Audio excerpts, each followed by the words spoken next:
Hello? Hi! Have you found it? I'm sure all of us have played Where's World at least once in our lifetime.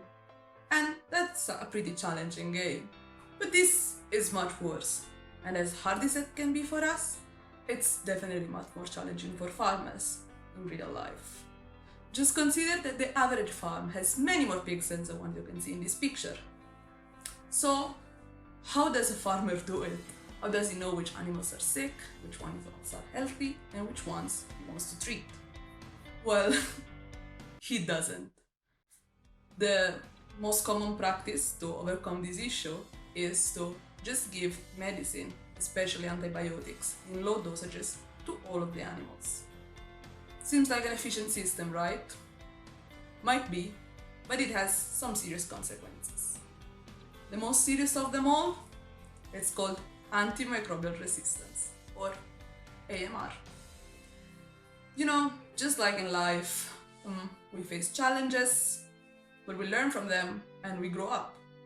And even though we might face even harder challenges and more roadblocks along the way, we've learned how to cope with it. That's it. That's exactly what happens to bacteria as well. They learn, they adapt, and they improve. You know, this might as well just become their new motto. What doesn't kill them makes them stronger. We definitely don't want that. Because even though it seems like a minor issue, it can have a huge impact on the animal's health, and not only. 10 million. This is the number of people who are expected to die due to antimicrobial resistance related issues by 2050, causing economic losses worse than the 2008 crisis.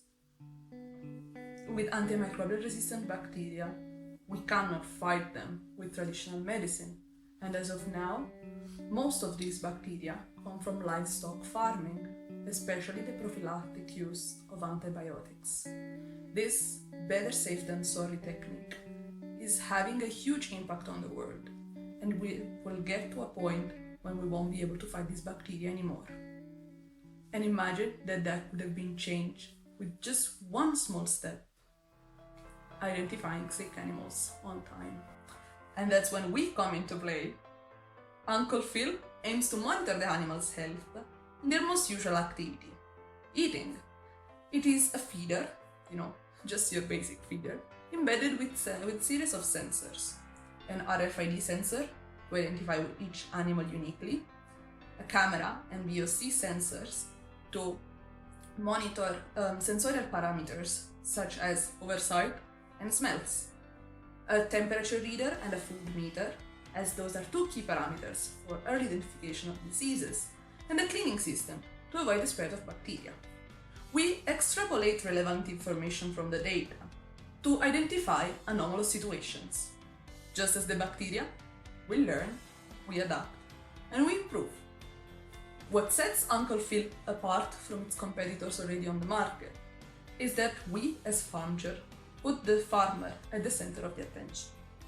Uncle Phil doesn't only collect the data, it also processes it so that the farmer can have easy access to it without any major modifications to the farm. Also, in order to ease up the adoption of the device, we have developed a business model which breaks the initial investment of farmers down to almost nothing, as the paying system is based on performance and on sharing of the data collected with insurance companies or third-party companies in exchange for discounts for the farmers themselves. Did you know that in 2022, a new EU legislation is gonna ban all of the preventive mass medications of groups of healthy animals and the use of unprescribed antibiotics? Well, neither did 50% of the farmers that we interviewed. The Uncle Phil feeder can be a turning point for these EU farmers. We are the key, we are the solution. With Uncle Phil, farmers can learn, adapt, and improve. So, let's play Where's Sick Pig Waldo again. Can you find it now? I'm sure you can. Goodbye.